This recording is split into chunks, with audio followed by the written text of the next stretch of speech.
companions, allies on the journey. It's good to have you here. I'm just back from an amazing trip. Brandy and I did a tour of Scotland, which ended with some hiking in the Highlands and my desperate attempts to see the Loch Ness Monster.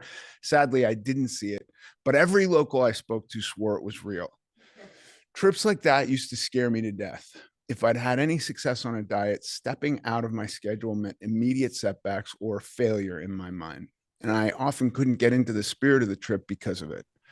There are older memories further back, and that's when physical and mental limitations of going to new places come into play. I had a comfort zone, and I did not like stepping outside of it. So I had a couple cool check me out moments on this trip. Check me out. I'm not worried about what I'm going to eat in a compulsive way or in a restrictive way. Check me out. I'm looking forward to a hike. I enjoyed spending whole days walking around new cities. That was a huge moment for me. Weight loss helped with that, certainly. But even more than that, giving myself permission to exist and enjoy myself, letting go of the fear of judgment and accepting myself as I am, that's what allowed me to have a great trip. I'm glad to be back, but I had a lot of fun. Our guest tonight helps people do just what I described. He helps them transform their lives so they can truly enjoy it more. Jordan Syatt is a strength and nutrition coach, author, educator, and an amazing motivator.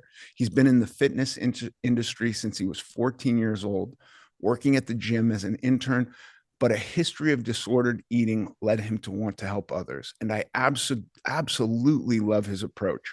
He is all about sustainable practices and consistency over perfection. Miss a workout? It's okay. Indulge in a meal. Let's go focus on the next one. Plus, I love his energy and his enthusiasm for helping others live healthier lives. Before we bring Jordan on, if you're with us live tonight, start thinking about your questions. If something's on your mind, there's a good chance you're not the only one. All you've got to do is raise your hand and ask. One more quick note.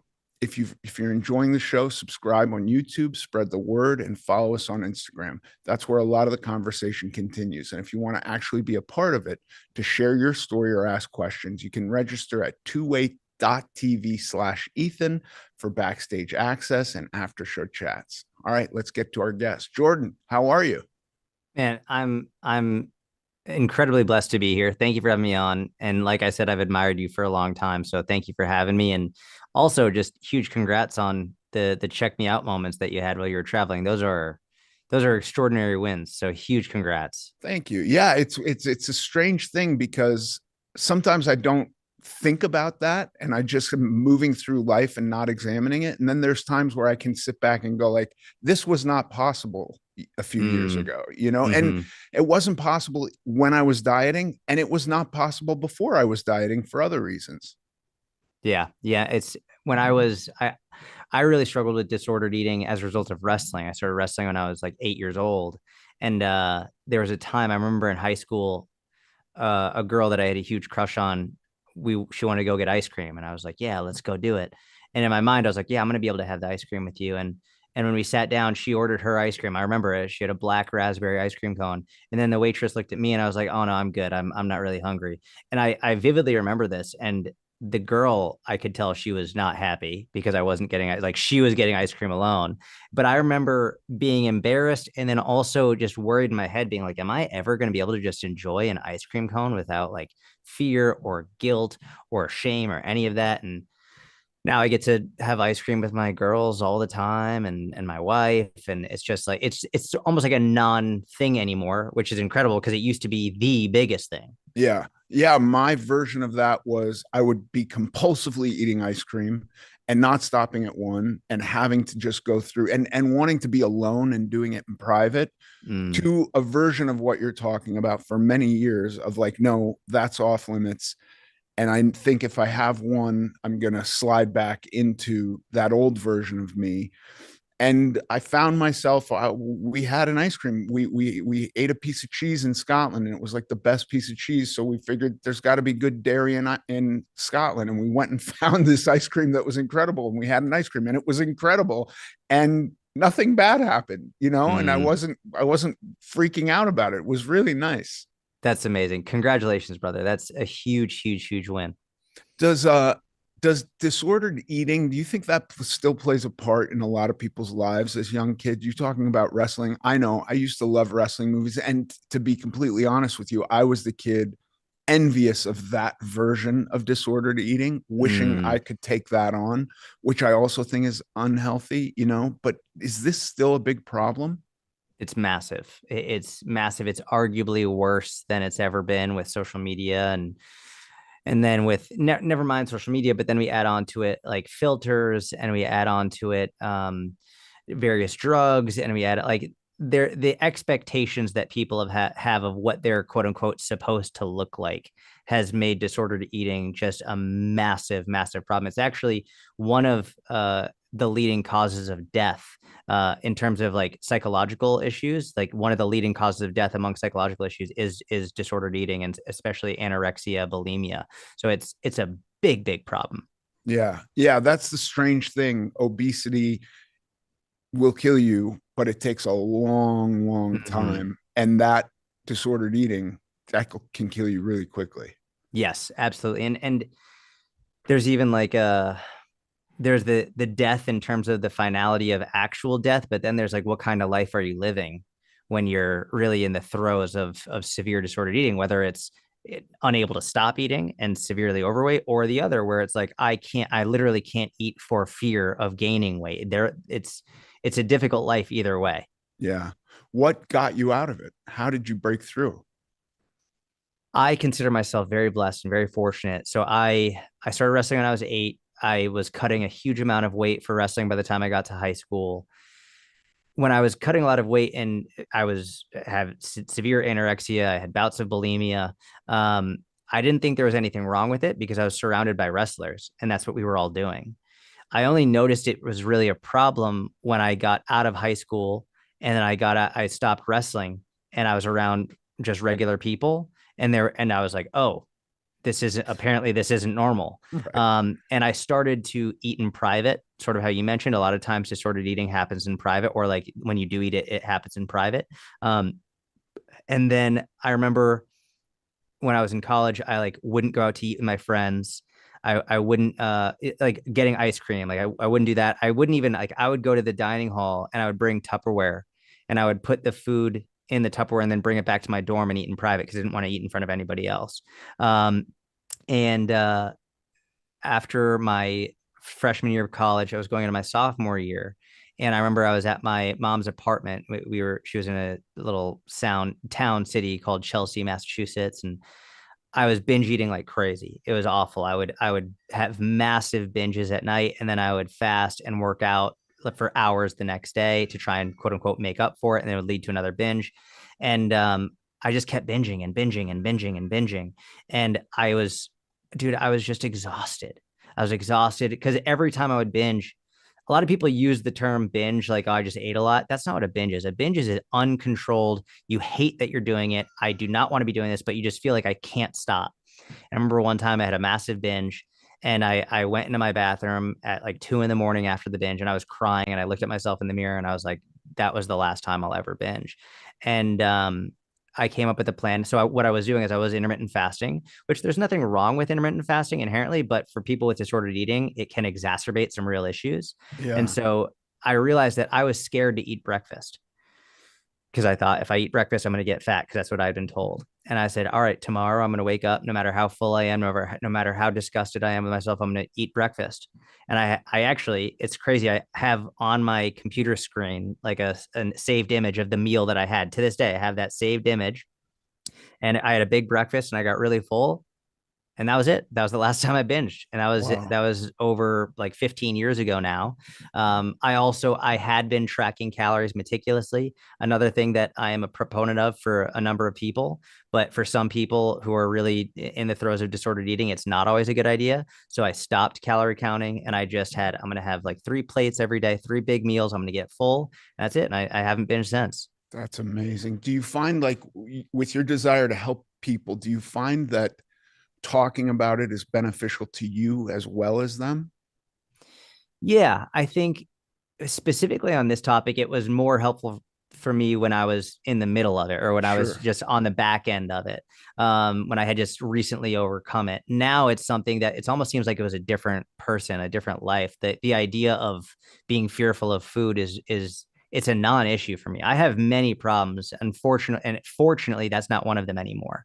So at this point, the beneficial aspect to me is it just feels really good to know that I'm helping people through it, but I don't personally struggle with it at all. Yeah. Yeah, that's amazing. The types of diets I did for a long time, I lost a tremendous amount of weight through like really diets I would never do now, but I think they were probably perfectly fine for me to do at 500 plus pounds, like a liquid diet. I Mm, lost 80 pounds on a liquid diet, and I actually never gained any of that back, which it's was, amazing. but I think if I tried to do something like that today, I would most likely gain that weight back. So that's a weird thing to talk about with people because people are like, really want a one trick pony that I can hand to them. Mm-hmm. And I don't have a one trick pony. I did a ton of diets. Um, the diets that were tricky for me, like intermittent fasting for me said in this window, you can eat whatever you want. Yes. And I can eat through that. And every diet that didn't regulate quantity, I could eat through because I was a binge eater too. So if you tell me I can eat meat and vegetables and olive oil, my God, I'll go to town. I will eat 5,000 calories in a day, no problem.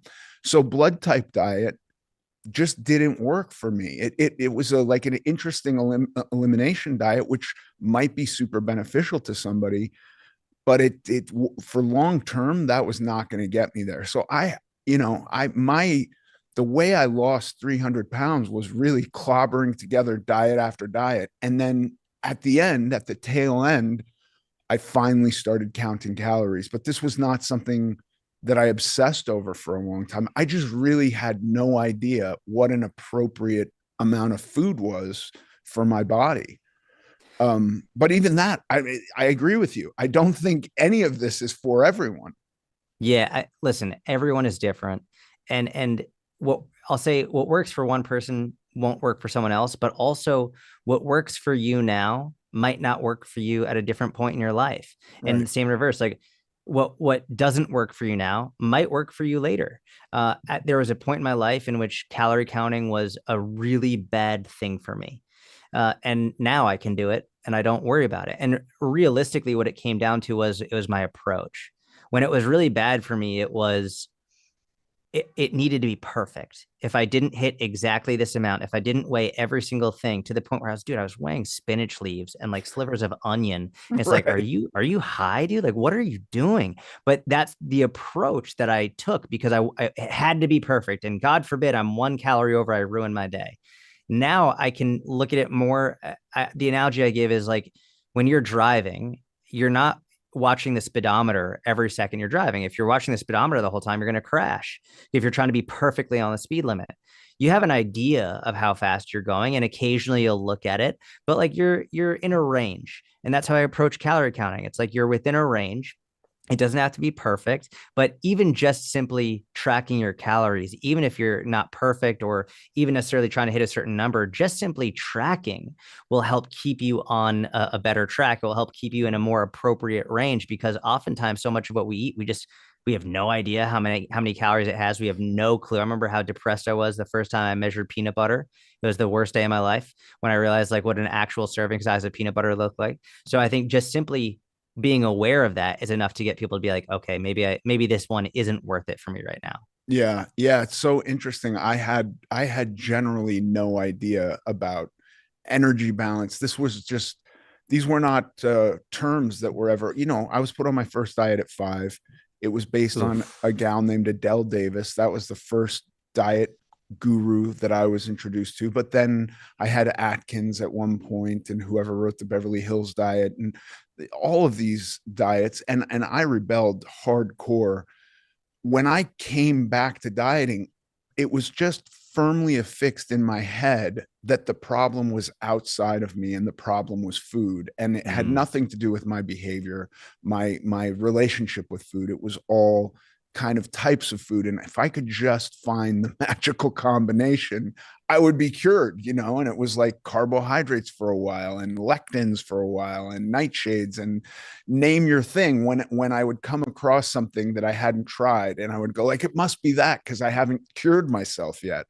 Um, but I think how do you deal with that in the space when if somebody comes in with a bunch of stuff that they might not even be saying it to you, but it's like a foundational belief system that when I talk to people long enough, you'll start to hear tells about certain beliefs people have about nutrition that might not be scientifically accurate. Yeah, I mean, it does depend on the person and what they're saying. I will say the cohort of people that I work with, typically they're working with me because they already trust me and they believe me, right? So they've already been exposed to what I say, my content, whatever, and they're like, okay, you know what? I'm going to give them a try. Um, if I'm talking to a random person, I'll give you an example. I was at jujitsu this morning at 6 a.m. and I don't tell people who I am or anything. I'm a personal trainer. And this one guy was asking me some nutrition stuff, and he said some things that were patently, objectively false and just completely ignorant to nutrition science. And based on how the conversation was going, in my head, I'm not going to argue with him. I Sure. just said, amazing. I really hope that works. And if I can help, please let me know. I always leave the door open. I say, Yeah. if you need help, I'm here. I'm not going to debate you about what's right or what's wrong. I have a set number of F's to give every day. Right. And I've got 3 kids, 2 dogs. I'm not going to debate someone about this, but I always let them know if you need help and you want my advice, I'm always here. So for the random person who doesn't know me, that's how I handle it. And if they want help, then great, I'll do that. For the person who comes to me and who already knows me, typically they've been trying and failing and trying and failing and trying and failing, and they feel very defeated.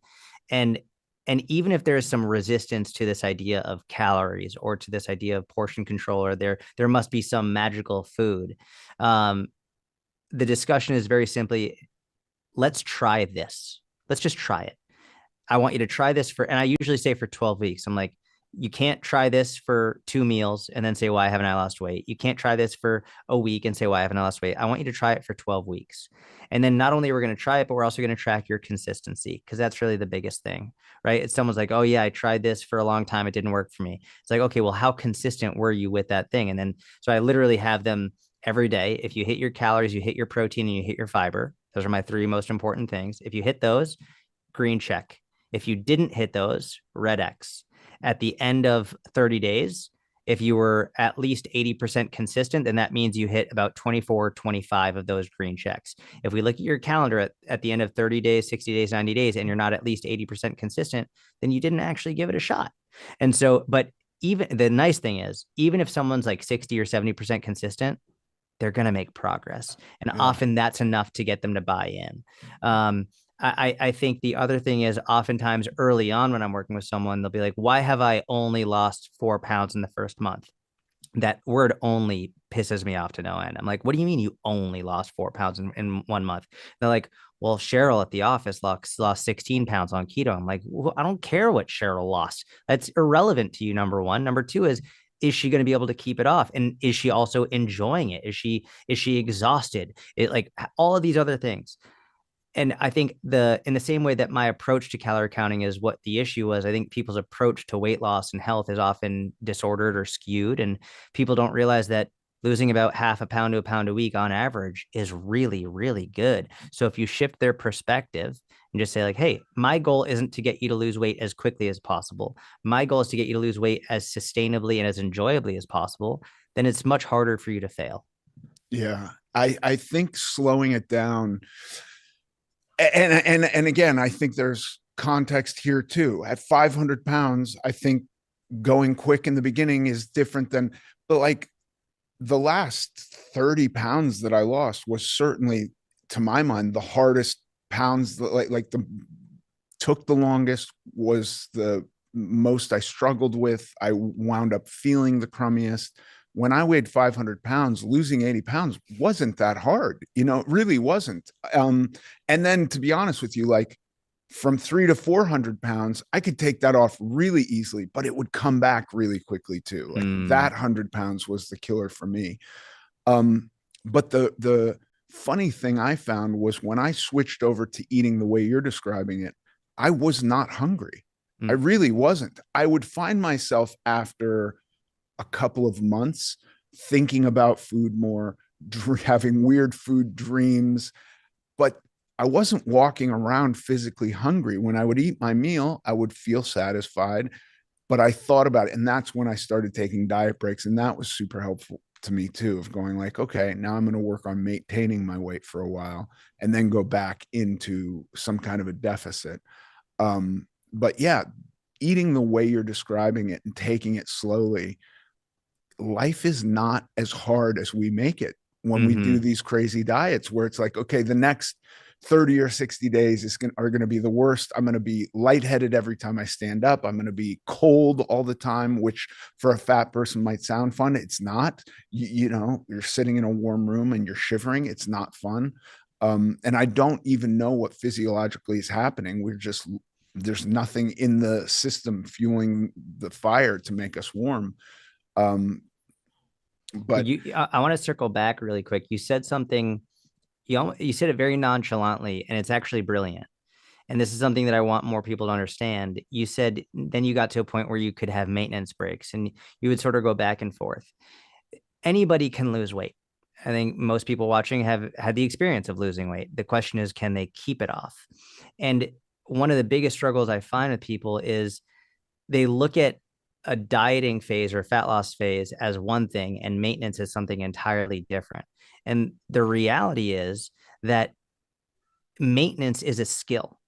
In the same, fat loss is a skill and maintenance is a skill.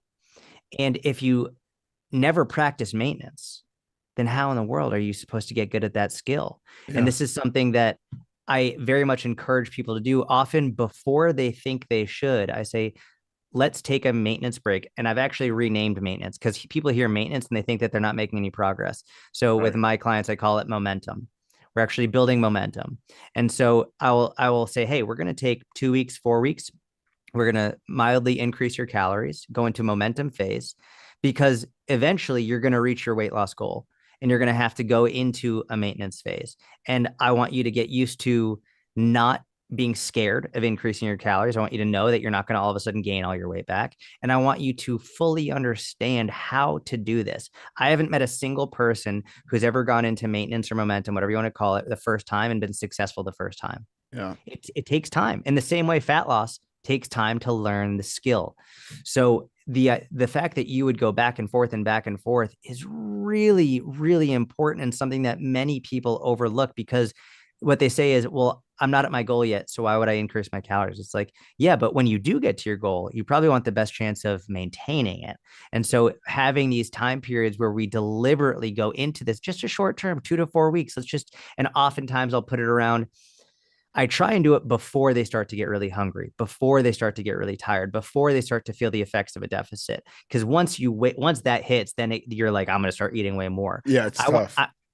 I want to do it before that happens. So you're almost like, I don't want to do it yet. Good. Let's do it now so that we can develop this skill. I think it's something that is not spoken about enough and is wildly important in terms of long-term maintenance and success. Well, I just want to acknowledge that I think, like as you were saying that, I think it's so brilliant that you called it momentum, because and I think the way language and the way it shapes our perspective is vitally important.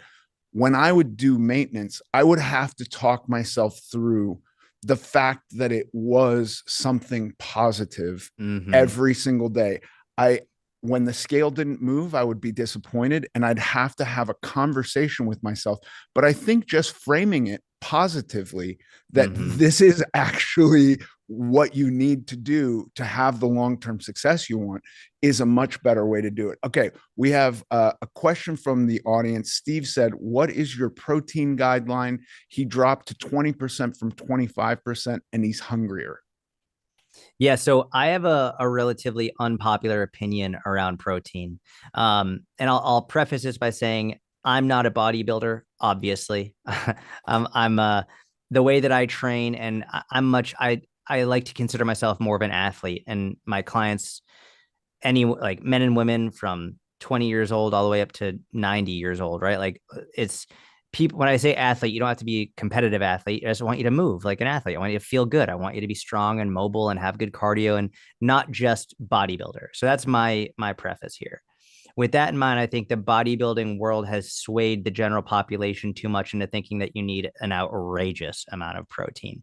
Now, I will say it's very difficult to eat so much protein that it's actually causing harm. I'm not worried about a harm perspective. I'm just worried about the sustainability and enjoyment of your diet. That's really it. So when we look at how much protein you actually need, I would say about zero point 0.7 grams per pound of we have two different ways of looking at it. The technical term would say your lean body mass, but I don't like saying this because most people are like, what in the hell is lean body mass? I just say 0.7 grams per pound of your goal body weight, where you think you would be at your leanest. Which let's say your goal body weight is like 150 pounds. It's about like 90 or 95 grams of protein a day, which is lower than what a lot of the recommendations would be for like the fitness crowd, the bodybuilding crowd, where they say at least 1 gram per pound of your goal body weight or lean body mass. And again, if you want to eat that much, it's going to fill you up more. But my recommendation here's the way we put it. Protein is such a thing right now. Like all these products, like you go into the grocery store, high protein this, high protein that.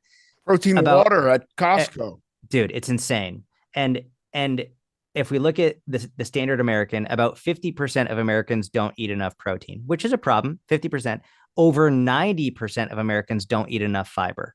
That is a much bigger problem. Over 90% of Americans don't eat enough fiber, and that includes many people in the fitness industry. And if we're looking at from a health perspective, risk of colon cancer and many other issues, a lack of fiber is one of the biggest contributors. And also, it has an amazing benefit of filling you up.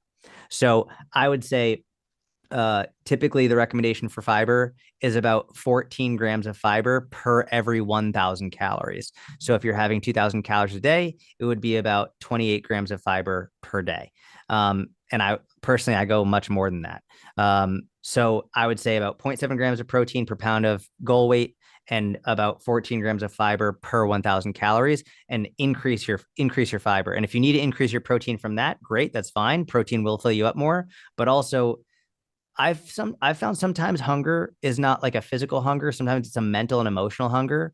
And I found that even people who eat huge amounts of protein, but they're not enjoying their diet, they say they're really hungry because they aren't eating the foods that they actually enjoy. So sometimes lowering protein a little bit in order to have more of your favorite foods in moderation can help with your hunger as well.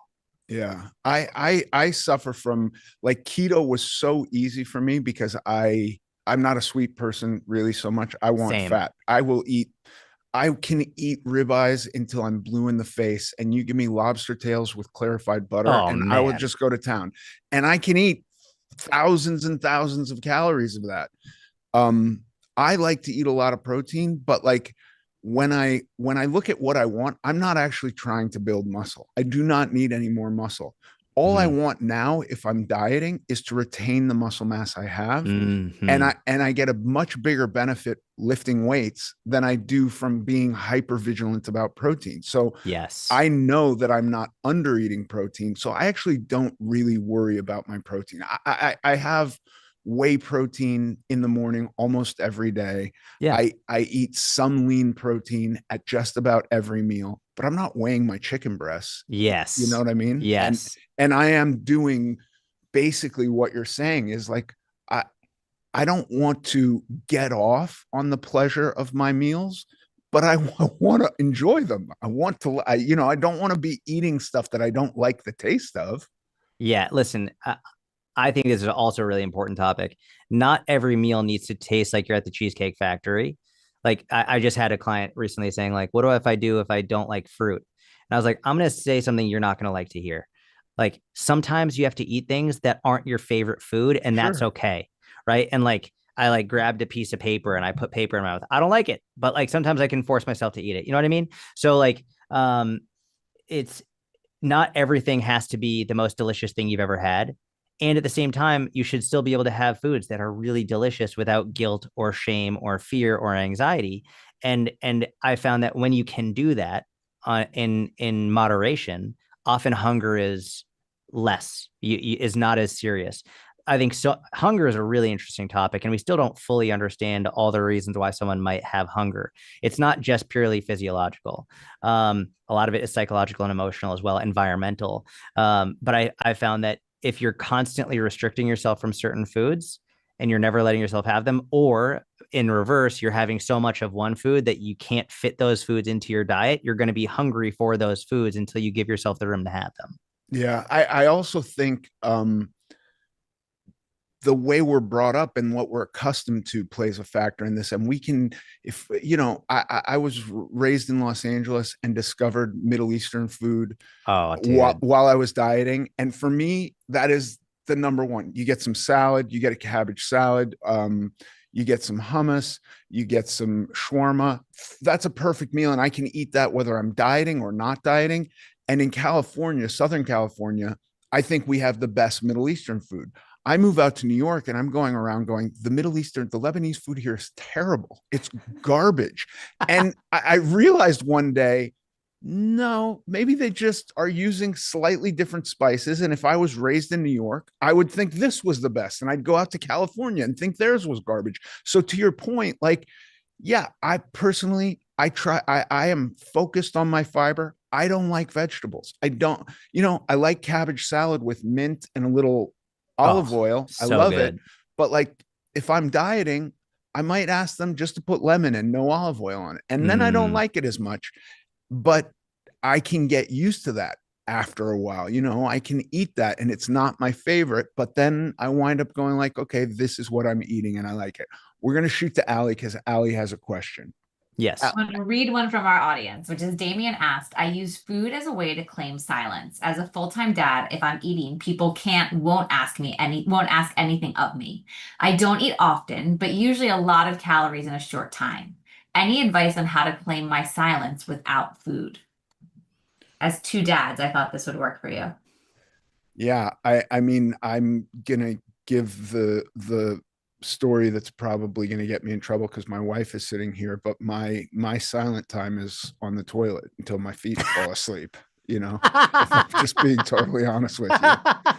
That's I get up before anybody else and I claim the bathroom and I sit there and I have my silent time. My silent time has never been when I'm eating. I mean, that's not true. When I lived alone and didn't have a family, it was all silence. But with the family, I don't have silent time really outside of the bathroom. Sorry. Bro, that was the most real and relatable answer. My wife, every day, she's like, why do you take so long to poop? I'm like, no, the pooping really doesn't take that long. No, it's pretty quick. I'm just chilling in there for a little while. Yeah, I will regularly play a game of chess on the toilet. sure. I'm like, especially like when I'm really trying not to scroll, I'm gonna go to the chess app, play someone in Pakistan or India or whatever, probably a 12-year-old kid who just destroys me. And cool, had my quiet time, then I'm done. Yeah, I have three kids. I have three girls, 6 week old, almost two, and almost four. There is no quiet time with food. In fact, as soon as they have this sense around them that as soon as I'm eating, they know. Even when I'm being quiet, and they'll be like, "What are you eating?" And they're like, "Can I have that? Can I have that? Can I?" I'm like, I can't have my own thing. So yeah, yeah, food is definitely not a quiet time for me either. Yeah, it's a tough spot to be in. And if you're trying to have quiet time around your kids while eating, I would just switch it up and Yeah, make that time loud and inclusive of children and pick another time for quiet time. After they go to bed, maybe you and your wife need to like go into separate parts of the house and have alone time or something. Um my wife personally likes a lot more alone time than I do. So she's more than willing to go off on her own. I just escape my children in the toilet. Dana asked, how does Jordan feel about GLP-1s? Do they help make someone's metabolism, what? Metabolically healthier? How much fiber per 1,000 calories? He answered that question, but what about GLP-1s and do they make people metabolically healthier? I am a huge fan of GLP-1s. Again, another very controversial topic, and a lot of people don't like me for this opinion. I I think they're a miracle. Keep in mind, I don't think everyone needs to be on them, but for the people who they're indicated for, which, by the way, more and more people are becoming indicated for them because, first of all, a lot of people think they're new. They're not new. They've been out for over 20 years. They've been out for a long time. They initially were approved for weight loss and type 2 diabetes. Now, like, they're being prescribed by MDs off label for addiction, binge eating, gambling, for it was actually just FDA approved for sleep apnea. They're legitimately a miracle. My guess would be, my prediction would be that within 5 to 10 years, over 80% of US adults are going to be using them, not for weight loss, for other things. Now, I think that at the same time, just like with any and every drug, people can abuse them, and they do abuse them. And by the way, it's not just the people who are getting them from the gray market. I know people who get them from their doctor and who will use way too much. They find loopholes in how to like get too big of a dose, and they will use too big. And that's, by the way, the most of the negative side effects that we see from it are people using too big of a dose that wasn't prescribed to them. So they can make you more metabolically healthy. I'll say this: I never give people medical advice, mainly because I'm not a doctor. But like, I don't give medical advice. And I think, on one hand, telling someone to take a pharmaceutical, that's medical advice. Also, telling someone not to take a pharmaceutical is also giving medical advice. So I don't do that. I always say, speak with your medical provider. Feel free to get second opinions, third opinions. I think they can be an absolute miracle. And what we're seeing, in my opinion, is like the most important is the positive effects they have on inflammation. The inflammatory markers that we're seeing, both reductions in inflammation and also reductions in ApoB and overall cholesterol, have been, quite frankly, miraculous. I think that these drugs are a legitimate miracle, and they're going to improve quality of life and improve not just lifespan, but also health span for millions and millions and millions of people. Yeah, I totally agree with you. I think the one worry I have, and it's a worry of like, when I was a little kid, I prayed for a miracle diet drug and was put on fen-phen at one point, which wasn't great. And then at another point, I was put on something, a Chinese herb called Mao Wang, which was also not great. Thinking these would be the miracles. Then I even had a doctor who was kind of shady, who gave me thyroid medication, though I didn't have low thyroid. I didn't sleep. I got off of it, though I lost 4 pounds the 4 days I took it, which I was like really going like, well, maybe I should just give up sleep. You know, it was like that valuable to me. So I wanted a miracle. There was a period of time where a diet came out called HCG. And I thought, this is the miracle. And I took this, and I was supposed to not be hungry. I was starving. I was eating 500 calories a day. I lost a lot of weight very fast, but it didn't preserve lean tissue, and I was hungry. So it wasn't the miracle it was purported to be. So these miracle drugs come out, and I'm so thrilled for people who have struggled, who now have access to them. But when I think about it from my experience and talking to people who have taken them, I don't think they're a one-trick pony. I think that they're not. I think that, like, I went into weight loss with this vision in my head. By the way, that vision never materialized. And so my biggest lesson was like, I need to stop having that vision and just start working on having a great life. And I became much happier that way. But no single diet ever was going to even approach my idea of what I wanted. And so I think that just taking these things without any lifestyle interventions, without changing the way you eat, I think it's a miraculous opportunity to take control over your ability to move better, your ability to eat better. So I'm super excited. And the only place I worry about them is, you know, and I hate to out my wife again, but she has some friends who will do some crazy diets to lose 10 pounds. And they'll kind of cycle on and off of these crazy diets. And now they go to chiropractors and are being given GLP-1s, and they're doing the same thing, cycling on and off these crazy diets with GLP-1s. And that I don't love. But from a doctor with good advice and making lifestyle changes, I think these things are miracles, like you said. Yeah, it's the same thing. Like with any drug, there will be people who abuse it. You know, I think one of the drugs that is the most abused that gets almost like no airtime and people don't really talk about it is Adderall.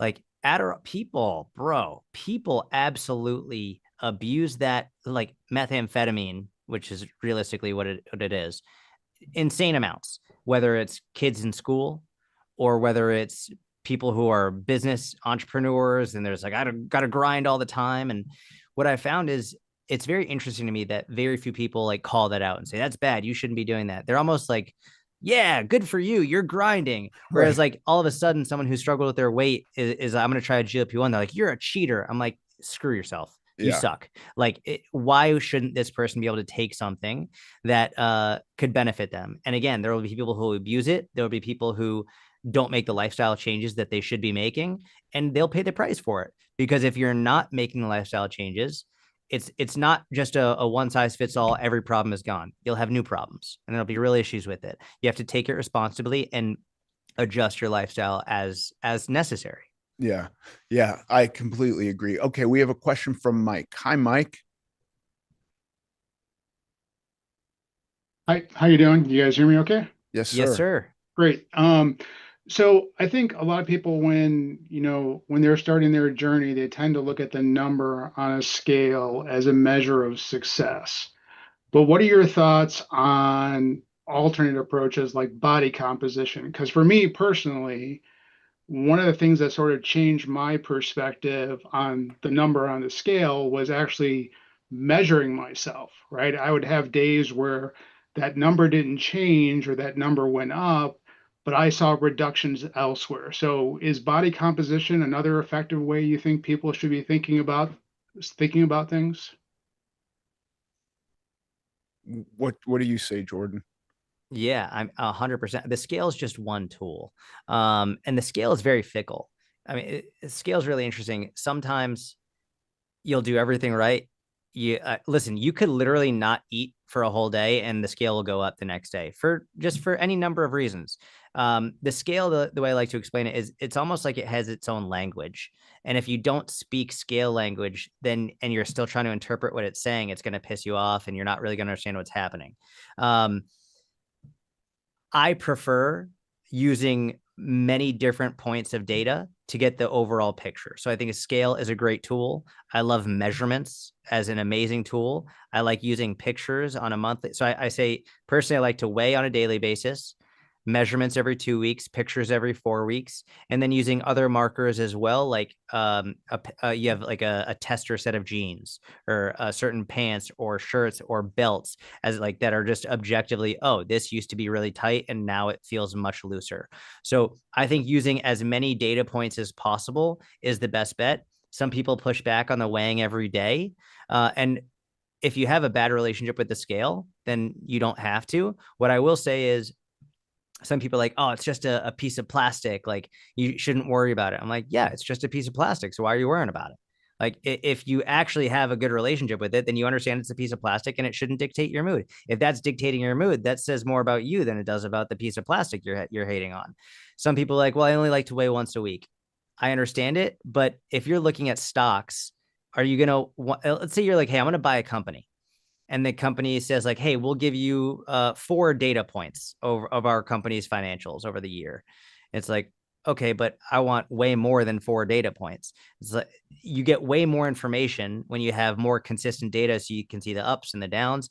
When I have people track their weight daily, I don't have them compare daily, but I have them track daily and compare monthly. So they weigh on July 1st, they weigh on July 2nd, they weigh on July 3rd, weigh on July 4th, but they don't compare July 1st to July 2nd. They compare July 1st to August 1st.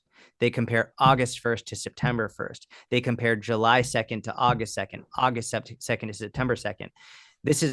I think it's important for everyone. I think it's even more important for women who are going through their menstrual cycle because their weight will fluctuate for reasons far outside of what men's will. And so oftentimes like I'll have a woman who like maybe she's getting her period on the 15th or whatever. Great. So now where were you, your weight spiked up 4 pounds from yesterday, but where is it compared to 4 weeks ago at the exact same time in your cycle?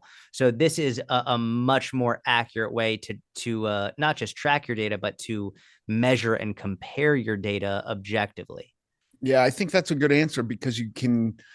I also weigh every day, and I found that by doing that, I started to notice that like if I gained 3 pounds one day for no understandable reason, that would really rapidly go away. So I might not even see that if I didn't weigh myself every day, if I just weighed myself once a week. And so understanding that, I can go like, yeah, a little more sodium can make the scale go up. And that doesn't mean I'm going to quit sodium. That just means like that's what made the scale go up. I didn't gain 3 pounds of fat yesterday, which actually chilled me out a lot because I had a terrible relationship with the scale, especially the first time I did maintenance, where getting on the scale and seeing the same number was super disappointing. I wanted the motivation of seeing the scale go down. And so understanding more like, no, I'm working for the number to be the same. I'm happy that it's the same. This was a mantra I had to like use to convince myself of this. It was really helpful.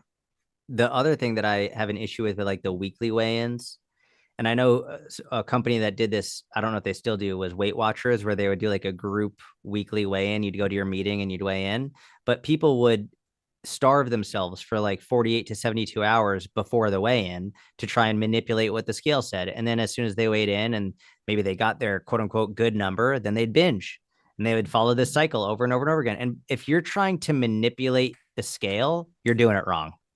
Like if you're trying to manipulate what the scale says based on water, based on the food that you're eating the days leading up to it, you're already approaching it from the wrong perspective. Yeah. You once ate McDonald's for a month and lost 7 pounds. I mean, what happened there? Were you tracking calories diligently? Yeah, I was tracking calories. I was having a Big Mac every day for 30 days, and the whole purpose was I was furious at Supersize Me. If we're looking at disordered eating in America and we're looking at the rise of disordered eating, I could pretty confidently say that Supersize Me is one of the largest single contributors to it. And I remember being shown that movie when I was in school and being shown like, hey, this is like basically guilting and shaming kids and scaring them from, God forbid, ever having a McDonald's. Never mind the kids, but then the parents. Their parents were like, they're worried about poisoning their kids and giving them these horrible foods. I'm like, you need to relax. So keep in mind, there's a lot that went into it, but I went through point by point and identified issues that Morgan Spurlock had with Supersize Me. For example, one of my biggest issues, even just the name Supersize Me, by his own rules, he was required to say yes every time they asked him to supersize me. I'm like, in what world are you required to say yes when someone asks if you'd like more to eat? Like, you're an adult with agency. You could say, no, thanks. I'm good. I'll stick with the regular size. By his own rules, he was required to try everything on the menu, which I think is fine. But then every single time he would choose the largest the largest drink of regular Coke, which is like a trash bin size regular Coke. I'm like, you could have had water. Right. You could have had a Diet Coke. Yeah. Yeah. Like, I don't know why. So what he did is he tried to manipulate the scale deliberately in order to create, and he had to finish every meal. It's like, what happened to person? You can't say I'm full, to the point where I think it was on like the second or third day he threw up because he ate so much. Like, this is not in any way. This is, he said in the beginning, I watched that movie so many times to prepare for my challenge. He said this was to model the typical American diet. I'm like, this is not the typical American diet, eating McDonald's 3 times a day, every day, to the point of stuffing yourself and throwing up and being required to say yes to these. So I was like, you know what? I'm going to show people that you can have a Big Mac every day and still lose weight. And at the end of 30 pounds, I lost 7 pounds because my calories were in check. Now, I was hungrier because I was eating. I'm a small guy. I'm like 5'4", 145 pounds. So a Big Mac, which is like 550 calories, takes up a significant portion of my daily calories. So I was and they're not big, like they're pretty small. Yeah. I think they used to be bigger. Unfortunately, they're smaller now. So I was pretty hungry, but like I lost 7 pounds while still enjoying a Big Mac every day for 30 days. And I think the best thing for me was seeing how many people were like, thank you. I was so scared. I felt so guilty every time I had this. It's like, yeah, now I'm not telling you to eat fast food every day, but when you do occasionally have it, don't feel guilt or shame around it. Yeah. This is something I still struggle with, Jordan. I got to just be honest with you. But I still struggle with Diet Coke. You know, my mom told me it's going to give me cancer as a kid. And even though I know that's not true, when I drink Diet Coke, I feel a pang of guilt. And so, like, you know, going to McDonald's is still a scary prospect for me. And I have to talk myself through it. But I agree with you. But that, like, you know, supersize me. It wasn't so much supersize me because all of this kind of, I guess it's just culture was ingrained on me as a kid. You know, my mom insisted on shopping at the grocery stores that couldn't afford to keep their lights on, that only macrobiotic people who I thought looked like they were dying of cancer and Sikhs ate at, and are now overpriced and overhyped because the Kardashians love them. So that was like how I was raised. And so I still have these guilty moments, but you're right. Like you don't have to. Yeah. With all that said, have you had a McArch? No, is that a new thing? They've got a new burger. No way. They've got McDonald's has a new burger. I think it's called the McArch. Oh, I believe so. If it was up to me, it was up to me. If I had my way, I would have gone with the McGriddle. I think the McGriddle is the best thing on the menu, not even close. I chose the Big Mac because it has more name brand association. Sure. The McGriddle is unbelievable. Like that's extraordinary. Yeah. All right. Every week we like to do a quick circuit of questions, and it's just word association. I ask a question, you say whatever comes to mind. Oh man. This is going to be bad. This is a dangerous game to play, bro. I'm excited. I can't wait to hear what you say. What's your favorite workout right now? My splits workouts, mobility. I could go on for a long time or a short time. They're very difficult. And listen, I have a wrestling, jiu-jitsu, a powerlifting background. A lot of people hear splits and they just think, oh, you're just doing a light and easy flexibility work. Like, no. This is like very heavy lifting in end range splits, and it's devastating, and I love it. Awesome. What's your least favorite part of training? Cardio, but I do it. I hate it, but I do it. Okay, good. What's your go-to hype music? Eminem. Man, Lose Yourself. Awesome. That's What's your post-workout snack? Man. And on top of that, do you believe are you obsessive about, like, you did a workout, you got 20 minutes to eat protein, or is that a part of it? Okay. No, I don't care at all. I come in and like whatever is there.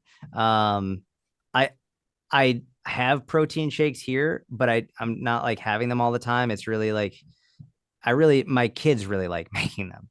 They like when I turn the blender on. So I'll make them with them, and we'll make like some popsicles with the smoothies.